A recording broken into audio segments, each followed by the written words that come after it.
Eu aposto que você se lembra de chegar em casa da escola contente e ligar no seu canal de televisão favorito para assistir o que tivesse ali para te entreter. Com certeza essa é uma memória que vale a pena ser vivida, mas aparentemente as crianças das próximas gerações não vão ter ideia do que assistir várias coisas que elas não dão a mínima só esperando para conseguir acompanhar seu desenho favorito. Hoje, ninguém precisa esperar o jornal acabar, infinitos comerciais e outros programas sem importância para assistir o que quer. É só digitar o nome do filme, programa ou qualquer outra coisa em uma caixa de pesquisa e pronto, tá feito seu entretenimento, quando e onde você quiser. Ou ainda melhor, eles já sabem o que você vai querer assistir, seja continuar algum filme que parou na metade e assistir o próximo episódio da sua série, ou algo totalmente novo com base no que você costuma assistir. Não é à toa que as emissoras de televisão se sentem ameaçadas, e nesse vídeo você vai ver que a realidade para elas realmente não parece tão promissora.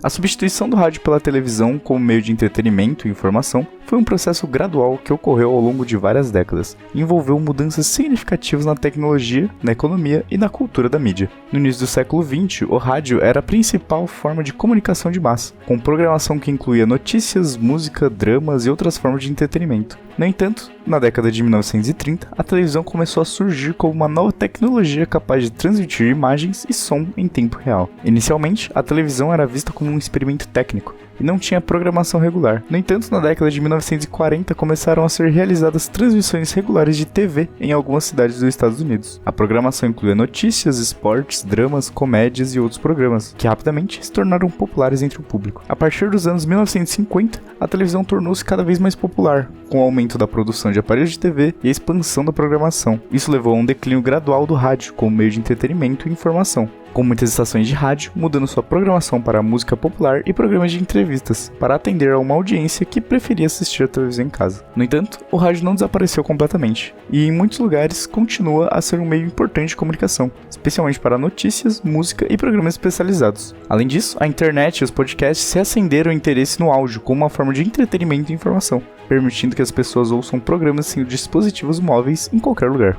E foi assim por muitas décadas, isolada como o principal meio de entretenimento domiciliar. A TV aberta dominava os lares brasileiros, mas agora segue perdendo a vez na preferência do cidadão. Com toda certeza, por causa do advento da internet, os serviços de streaming ficam atrás apenas da Globo em 2021, e os principais canais abertos tiveram uma nova queda de audiência nos primeiros 9 meses de 2022. Segundo dados do Ibope, com exceção da Record, que teve crescimento, todas as emissoras abertas, bem como a soma dos canais por assinatura, sofreram uma queda brusca nas medições entre janeiro e setembro deste ano. Na média do Ibope no país, que leva em consideração as 15 regiões metropolitanas, a Globo teve uma queda de 2% de share em comparação com o ano anterior. Já o SBT, menos 13%, Band, menos 11%, Rede TV, menos 22%, e os canais pagos, com menos 16%, também tiveram redução de share, medição da participação de cada canal no universo de aparelhos ligados nas 24 horas do dia. Já em pontos, os números também demonstram como a TV aberta tem perdido espaço para streaming no Brasil. A Rede TV teve uma redução de 25%, canais pagos menos 19%, SBT menos 16%, Band menos 14% e Globo menos 6%. Nesse caso, a Record foi a única a crescer, com um ganho de 4%. O único canal aberto a se manter à frente do serviço de streaming, a Globo continua no topo. Cerca de 1/3 das televisões brasileiras seguem sintonizando o canal diariamente, ou seja, quase 33% de share nas 24 horas do dia. No entanto, ao longo dos últimos anos, a liderança da emissora carioca tem diminuído gradativamente. Por outro lado,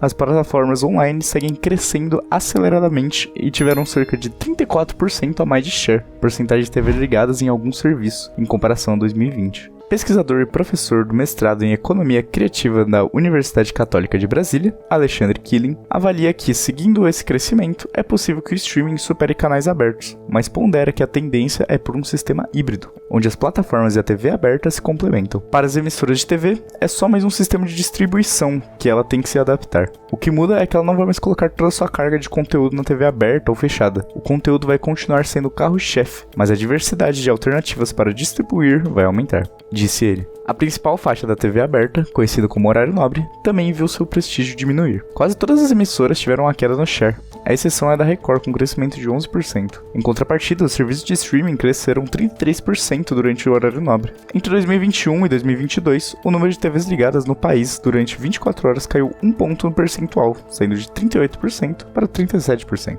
E não é de se estranhar. Com as plataformas já consolidadas como a Netflix, Amazon Prime Video e Disney Plus, além de serviços recém-chegados no país como Star Plus e HBO Max, o streaming fica cada vez mais forte na queda de braço com os canais abertos. Como dissemos na introdução, além de possibilitar o espectador assistir o que quiser na hora que quiser, o streaming também tem ganhado disputa pela qualidade de suas produções, que claro, se beneficiam de orçamentos muito maiores. O streaming está tomando o passo que antes era da TV a cabo. Agora você tem a possibilidade de escolher o que assistir na hora que quiser. Outra coisa que chama atenção é o fato dos serviços estarem apostando bastante em produções consideradas populares, como a Disney, que tem lançado a cada 2 meses alguma série da Marvel, explica Fábio Gomes, apresentador e especialista em cultura pop. Para ele, as novelas podem ser um grande trunfo nas plataformas para conquistar de vez o consumidor brasileiro na disputa dos canais abertos. O streaming ainda precisa aprender com a TV aberta sobre o conteúdo nacional. Nós temos um país onde a novela é muito enraizada e não acho que perdeu espaço como muitos falam. A estratégia, por exemplo, está nos planos da Netflix para os próximos anos. Recentemente, a plataforma contratou Elisabetta Zenatti, experiente produtora com passagem por diversas empresas da área, para tocar projetos de novelas do serviço. E se o público tem optado pelas plataformas de streaming para consumir conteúdo, a escolha pelas plataformas também tem sido uma opção para artistas com longa caminhada na TV aberta. O caminho, por exemplo, foi seguido por 2 nomes fortes da Globo, Ingrid Guimarães e Lázaro Ramos. A dupla foi anunciada em setembro como novas contratações da Amazon Prime Video. Há mais tempos no mercado, a gigante Netflix também tem roubado talentos dos canais abertos. Bruno Galhaço, Giovanna Eubank, Camila Queiroz, Marco Pigossi e Alessandro Negrini são alguns dos artistas que abriram mão de contratos exclusivos com emissoras, mirando a projeção internacional que a gigante do streaming pode oferecer. Mas talvez você já tenha reparado como a Rede Globo e a TV Record vêm resistindo. Mesmo perdendo alguns números aqui, outros ali, alguns artistas ali, outros aqui, a situação de uma outra emissora muito tradicional estampa de forma mais bruta a forma que o streaming pode exercer sobre as emissoras tradicionais. Nós estamos falando da Rede TV, emissora paulista que amargou recentemente números péssimos de audiência, tendo zerado o número de espectadores em algumas ocasiões. Mas esses números ruins só antecipam o que em breve pode acontecer com as outras emissoras. Não é exagero dizer que a Rede TV é considerada por parte do público a pior emissora do país. O brasileiro sempre foi acostumado a ver televisão a partir da Globo. É quase parte da cultura a Rede TV. Apesar de conhecida Brasil afora, sempre disputar as piores colocações na luta pela audiência, registrando sempre baixas pontuações do famoso Ibope, e por mais que o medidor não tenha mais o mesmo nome atualmente, ainda é considerado sinônimo para a audiência. E o Ibope da Rede TV se tornou um motivo de piada nos últimos anos. Se antes ela estava sempre disputando o 4º lugar do Ibope com a Band, o mesmo não pode ser dito hoje. Essa disputa não existe mais. Recentemente, até a TV Brasil chegou a registrar números de audiência melhores que a emissora. A Rede TV se tornou uma piada, mas alguns podem dizer que ela sempre escolheu ser uma piada. O início da Rede TV não foi tão ruim quanto a situação de agora. A emissora surge em 1999, substituindo a histórica TV Manchete. Desde os primórdios, ela se destacou por um grande fator. Absolutamente toda sua grade de programação é em alta definição. Tudo era em HD, um feito impressionante ainda mais nos anos 90. Os anos 2000 foram o auge da Rede TV, um programa de entretenimento voltados para notícias de famosos e fofocas como TV Fama. Notícias sobre bastidores de televisão, como A Tarde é Sua, e até a principal atração da emissora, o programa humorístico Pânico na TV. Nomes conhecidos da TV brasileira e outros famosos fizeram parte da Rede TV, como Adriane Galisteu, Luciana Gimenez e provavelmente a mais famosa de todas as atrações de emissora, Hebe Camargo. Apesar de hoje parecer mal das pernas financeiramente, a Rede TV já gastou centenas de milhões de reais para ter uma grade forte e ser uma emissora respeitada. E isso pode ser visto pelo fato do canal se preocupar em ser totalmente HD.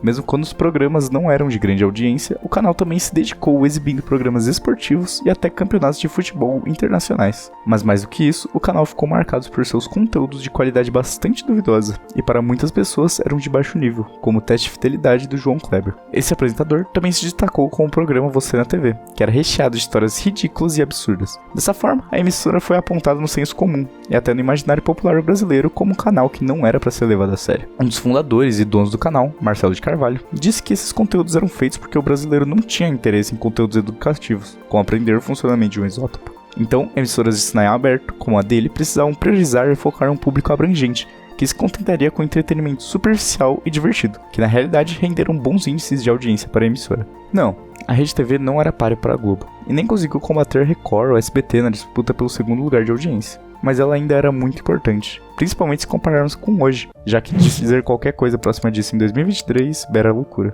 É muito difícil ver alguém que assiste o canal, mesmo que de vez em quando. A verdade é que o brasileiro praticamente não se lembra mais da emissora. E se um dia ela produziu programas originais como Pânico na TV e transmitiu bons desenhos como Pokémon, ou os grandes jogos do campeonato italiano, recheado de grandes jogadores, o mesmo não pode ser dito nesse momento. Hoje a grade da emissora se resume a pegadinhas, alguns programas de entretenimento que na prática ninguém assiste. E eu não estou exagerando quando eu digo que praticamente ninguém se diverte ou ninguém se interessa pelo conteúdo da Rede TV. Os números que mostram isso. A emissora simplesmente zerou a audiência. Ou como dizem, teve seu registro de audiência marcado por um traço. No dia 12 de maio, o programa matinal Bom Dia Você registrou 0,2 pontos de audiência. E antes disso, o programa Você na TV ficou com 0. Isso mesmo, 0,0, que é chamado de traço. O que, segundo os mediadores de audiência, significa que menos de 7 mil residências na Grande São Paulo estavam sintonizadas na Rede TV. Provavelmente a emissora deve se perguntar por que as pessoas não assistem mais. Mas a pergunta mais correta deveria ser por que alguém assistiria uma emissora como a Rede TV. Hoje em dia, a internet comanda tudo. Uma pessoa de qualquer idade tem acesso a todo o conteúdo, informação, entretenimento, esporte na palma da mão.